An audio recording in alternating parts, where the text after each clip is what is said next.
अस्सलामुअलैकुम एवरीवन। आज हम अपनी क्लास 9th बायोलॉजी का नेक्स्ट टॉपिक स्टार्ट करने जा रहे हैं, करियर्स इन बायोलॉजी। इससे पहले हमने बायोलॉजी की डेफिनेशन, डिफरेंट ब्रांचेस की डेफिनेशंस को पढ़ा। फिर हमने बायोलॉजी का साइंस के दूसरी ब्रांचेस के साथ रिलेशन पढ़ा। आज बेसिकली पढ़ने जा रहे हैं कि वो स्टूडेंट्स जो बायोलॉजी रखते हैं या इस मेडिकल में पढ़ते हैं, तो उसके बाद वो मज़ीद कौन कौन से करियर्स मेडिकल के अलावा और किन किन करियर्स में अपनी सर्विस पे कर सकती हैं।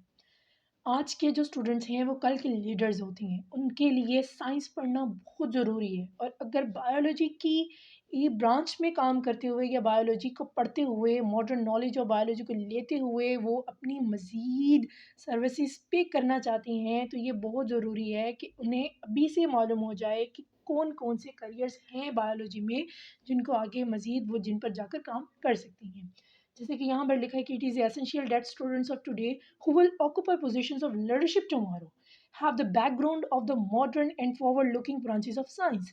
साइंस के साथ काम करते हुए, साइंस की डिफरेंट ब्रांचेस में काम करते हुए, साइंस को पढ़ते हुए वो मज़ीद अपनी तरक्की को हासिल कर सकती हैं। अगर एक्यूरेट मॉडर्न नॉलेज और बायोलॉजी की बात की जाती है, तो यहाँ पर हम बायोलॉजी के नॉलेज को लेते हुए डिफरेंट साइंटिफिक रिसर्च प्रोजेक्ट्स पर काम कर सकते हैं। It will benefit the learners in diverse list of careers. ये बहुत ज़्यादा बेनिफिशियल है आज के ज़माने में, जे जहाँ पर जॉब्स की या फिर बात की जाए करियर्स की, दकम बेल है, जहाँ पर हर कोई कुछ नया करना चाहता है, वहाँ बायोलॉजी पढ़कर भी स्टूडेंट्स बहुत से नए काम कर सकते हैं, जिनमें से चंद एक यहाँ पर हमारी क्लास 9 की बुक में दिए गए हैं, जिनको हम पढ़ने जा रही हैं। सबसे पहला करियर जिसके बारे में सब सोचते हैं बायोलॉजी पढ़ते हुए, जो बायोलॉजी स्टूडेंट्स पढ़ते हैं या जिनकी फैमिलीज़ में जो भी बच्चे पढ़े होते हैं, मेडिकल कर रहे होते हैं, तो उनका फर्स्ट वन होता है मेडिसिन एंड सर्जरी। अगर मेडिसिन और सर्जरी की बात की जाती है, तो ये वो प्रोफ़ेशन है जिसमें मेडिसिन्स के बारे में या फिर सीधी बात की जाए तो डॉक्टर्स बना जाता है। जी, डॉक्टर बन गया। The profession of medicine deals with the diagnosis and treatment of diseases in humans. अगर बात की जाती है किसी भी एक पेशेंट की और डॉक्टर के रिलेशन की, तो कोई भी पेशेंट जब अपनी कोई बीमारी लेकर किसी डॉक्टर के पास जाता है, तो वहाँ पर जाने के बाद वो सरसरी सी अपनी बीमारी के बारे में बताता है कि मुझे ये सिम्पटम्स आ रही हैं। और डॉक्टर सुनने के बाद, जिसने बायोलॉजी पर तहकीक की होती है, जो बायोलॉजी पढ़ चुका होता है, वो उसको सुनने के बाद बहुत ज़्यादा उस पर सोचने के बाद वो उसको डायग्नोज़ करता है कि बेसिकली इसकी बीमारी है क्या, उसे ऑब्ज़र्व करता है, कुछ टेस्ट होते हैं, कुछ एक्सपेरिमेंट्स किए जाते हैं और उसके बाद फिर उस बीमारी को डायग्नोज़ किया जाता है। अगर वो छोटी-मोटी होती है, तो डायग्नोज़ करने के बाद कुछ टाइम इंटरवल्स के साथ-साथ मेडिसिन्स दी जाती हैं और इस तरह से ट्रीट किया जाता है, उसकी ट्रीटमेंट की जाती है, किसी भी जो भी डिज़ीज़ डायग्नोज़ होती है। उसके अलावा ट्रीटमेंट मेडिसिन्स के बाद अगर कोई ऐसी डिज़ीज़ पता चल जाती है, डायग्नोज़ हो जाती है, जिसके अंदर किसी बॉडी पार्ट का, बेसिक बॉडी पार्ट के अंदर उसका फ़ंक्शन देखा जाता है कि वो सही से फ़ंक्शन पे नहीं कर रही या उसे वो ख़राब हो चुकी है, तो हमारे पास नेक्स्ट आता है सर्जरी। मेडिसिन के बाद के डायग्नोज़ की जाती है, ट्रीटमेंट की जाती है, मेडिसिन दी जाती है और वो नॉर्मल ह्यूमन हेल्थ को कंट्रोल किया जाता है। अगर इसके बाद अगर बात की जाती है, तो नेक्स्ट हमारे पास सर्जरी आता है, यानी डॉक्टर्स जो होती हैं उनके पास अगला काम होता है surgery. Surgery the parts of body में बी रिपेयर, रिप्लेस और रिमूव्ड। अब यहाँ पर बात की जाती है इंसान की बॉडी में कुछ ऐसे ऑर्गन्स होते हैं, जब वो काम करना छोड़ देते हैं, तो उनके बारे में जब उनके ऊपर उनको डायग्नोस किया जाता है कि किस किस्म की डिजीज़ है, तो उसमें काफ़ी दफ़ा हमें अपने जो ऑर्गन्स होती हैं, डॉक्टर्स उसको रिपेयर करते हैं सर्जरी की मदद से। ऑपरेशन होता है, फिर अगर रिपेयर नहीं हो सकती, वो ज़्यादा ख़राब हो चुकी होती है, तो उसे रिप्लेस भी किया जाता है। अगर रिप्लेस के अलावा कोई दूसरा ऑप्शन बचता है, तो वो रिमूव बॉडी से कर दी जाती है। अब यहाँ पर अगर बात की जाती है रिपेयर करने की, तो हमारी बॉडी में ऐसे बहुत से ऑर्गन्स हैं जो थोड़ा बहुत जब काम करना छोड़ते हैं। फॉर एग्ज़ाम्पल हार्ट की बात की जाती है, तो हार्ट जब देखा जाता है कि हार्ट अच्छे से काम नहीं कर रहा, तो 2 तरह की, एक वो बायपास भी होता है और हार्ट के ओपन सर्जरी जिसे कहा जाता है, और दूसरी तरह से भी, यानी उसको रिपेयर कर दिया जाता है। अगर रिप्लेसमेंट की बात की जाती है, तो हमारी बॉडी में बहुत सी ऐसी बहुत से ऐसे ऑर्गन्स हैं जिनको रिप्लेस किया जा सकता है। यानी फॉर एग्जांपल हमारी बॉडी के अंदर किडनी है, किडनी अगर काम अच्छे से नहीं कर रही होती तो उसे रिप्लेस कर दिया जाता है, किसी दूसरे की किडनी लेकर लगा दी जाती है, ट्रांसप्लांट कर दी जाती है, रिमूव भी किया जाता है। जैसे कि किडनी के अंदर अगर बात की जाती है तो स्टोन्स हो जाते हैं, स्टोन्स बन जाते हैं, जिसे फिर सर्जरी की मदद से उन्हें बॉडी से रिमूव कर दिया जाता है। और भी बहुत से ऑर्गन्स होते हैं, फॉर एग्जाम्पल हमारी बॉडी में एक अपेंडिक्स है जिसका कोई काम नहीं है बॉडी में, लेकिन जब वो सूज जाती है या स्वेल हो जाती है, स्वेलिंग हो जाती है, उसमें उसमें पॉइज़न बनना स्टार्ट हो जाता है, तो वो फिर खतरा देती है। तो दर्द के बाद जब डायग्नोस किया जाता है तो उसे फिर बॉडी से सर्जरी की मदद से अपेंडिक्स को बाहर निकाल दिया जाता है। यहाँ पर example see removal of stones through renal surgery, गुर्दे की सर्जरी की जाती है तो उसे बॉडी से बाहर निकाला जाता है। ट्रांसप्लांटेशन ऑफ किडनी, लिवर, जैसे कि मैंने अपने एक साइंस फैक्ट में बताया था कि अगर हमारी बॉडी में थोड़ा सा लिवर 25% लिवर का टुकड़ा भी मौजूद होता है तो वो मज़ीद अपना नया बना लेता है। इसी तरह यानी किसी और का भी लिवर ट्रांसप्लांट करवाया जा सकता है। Both these professions are studied in the same basic course MBBS, and then studies students go for specialization, यानी कि MBBS करने के बाद ये 5 साल कोर्स होता है। इसको करने के बाद स्पेशलाइजेशन किसी भी एक ख़ास किस्म की इस सब्जेक्ट में स्पेशलाइजेशन की जाती है और वो फिर मेडिसिन और सर्जरी के शोबे में स्टूडेंट्स काम कर सकते हैं। The next one is fisheries. Fisheries की अगर बात की जाती है, जैसे कि सुनते ही हमें पता चल रहा है यहाँ पर फिशेस की बात होने जा रही है, मछलियों की बात होने जा रही है। Fisheries is the professional study of fish production. यहाँ पर प्रोडक्शन क्यों? क्योंकि फ़िश हमें अच्छी अमाउंट में बहुत ही ये फूड का सोर्स है। बेसिकली अगर बात की जाती है तो फ़िश हमारे लिए फूड का सोर्स है। तो ये डिपार्टमेंट पाकिस्तान में एक ऐसा है जिसमें जो प्रोफेशनल्स होती हैं वो फ़िशरीज़ के लिए, फ़िशेस के लिए, मछलियों के लिए, उनकी प्रोडक्शन के लिए, उनकी ग्रोथ के लिए, उनकी रिप्रोडक्शन के लिए बहुत ज़्यादा काम करते हैं। वहाँ पर एम्प्लॉय के तौर पर काम करती हैं। This serve for enhancing the quality and quantity.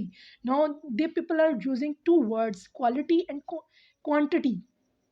यहाँ पर वो हमारे लिए जो दो लफ्ज़ इस्तेमाल कर रहे हैं क्वालिटी और क्वांटिटी का, कि यहाँ पर हम फिशेस की क्वालिटी भी अच्छी करते हैं और उनकी क्वांटिटी भी बढ़ाते हैं।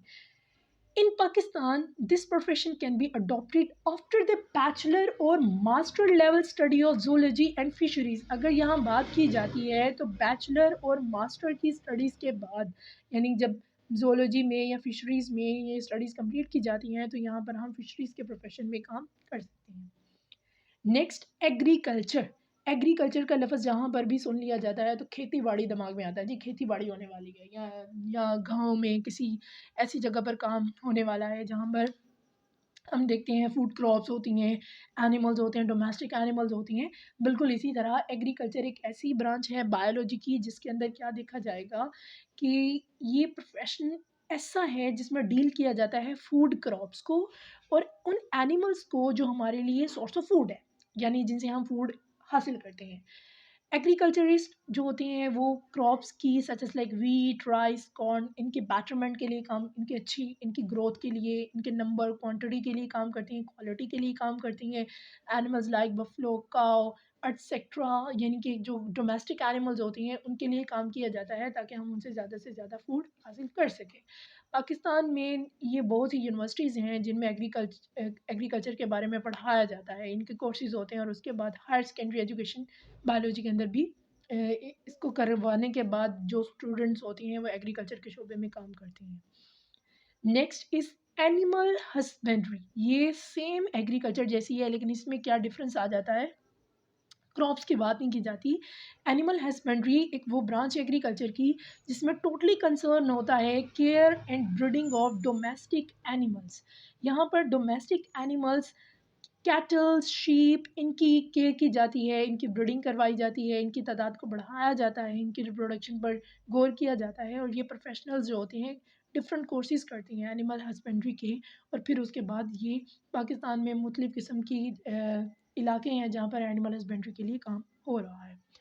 Next one is horticulture. जहाँ पर भी लफ्ज़ हम सुन लें हॉर्टिकल्चर, इसका मतलब है कि ये क्या बात की जा रही है, गार्डनिंग की बात की जा रही है। तो गार्डनिंग की अगर बात की जाती है तो horticulture it deals with the art of gardening, नए नए पौधे लगाना, अच्छे पौधे लगाना।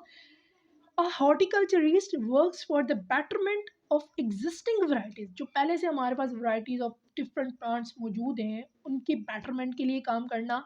उसके अलावा नए प्लांट्स की प्रोडक्शन के लिए, यानी ऐसे प्लांट्स जो महंगे मिलते हैं, जो अच्छे फूल देते हैं, जिनकी खुशबू अच्छी होती है, जिनको डिफरेंट यानी सजावट के लिए इस्तेमाल किया जाता है, डिफरेंट परफ्यूम्स में इस्तेमाल किया जाता है, नेचुरल प्रोडक्ट्स ऑर्गेनिक प्रोडक्ट्स बनाने के लिए इस्तेमाल किया जाता है, डिफरेंट टाइप्स के फ्रूट्स के जो प्लांट्स होते हैं उनकी ग्रोथ के लिए भी हॉर्टिकल्चर में, यानी ये एक वो प्रोफेशन है जहाँ पर एक हॉर्टिकल्चरिस्ट इसके लिए काम करते हैं for the betterment of existing varieties and the production of new varieties of ornamental plants.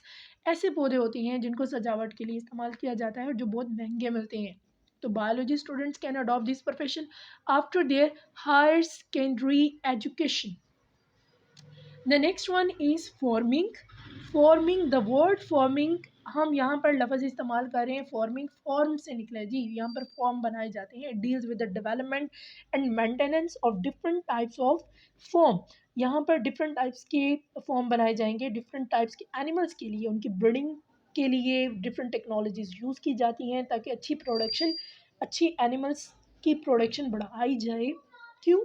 क्योंकि ये हमारे लिए फूड का सोर्स है। Food, for example protein and milk source. अगर बात की जाती है पोल्ट्री फॉर्म्स की तो उसमें चिकन, एग्स, जैसे कि हम सब जानते हैं दिन ब दिन जैसे जैसे बढ़ते जा रहे हैं, हमारे लिए चिकन की और एग्स की जो क्वांटिटी है हम अपनी फूड में इंक्रीज़ करते जा रहे हैं, क्योंकि ये बहुत सस्ता और गुड सोर्स है प्रोटीन्स का। तो पोल्ट्री फार्म्स में चिकन और एग्स की प्रोडक्शन के लिए, बेटरमेंट के लिए बहुत से काम किए जा रहे हैं। सिमिलरली फ्रूट फार्म्स होती हैं जिनमें फ्रूट्स की ग्रोथ के लिए नए नए फल, उनकी अच्छी ग्रोथ और क्वांटिटी बढ़ाई जाती है। A student who has gone through the professional courses of agriculture, animal husbandry and fisheries can adopt this profession। यानी फार्मिंग में ये सारे स्टूडेंट्स जिन्होंने इनमें इन तमाम करियर्स में या इन तमाम सब्जेक्ट्स में पढ़ा है वो फार्मिंग में आसानी से काम कर सकते हैं। The next one is forestry.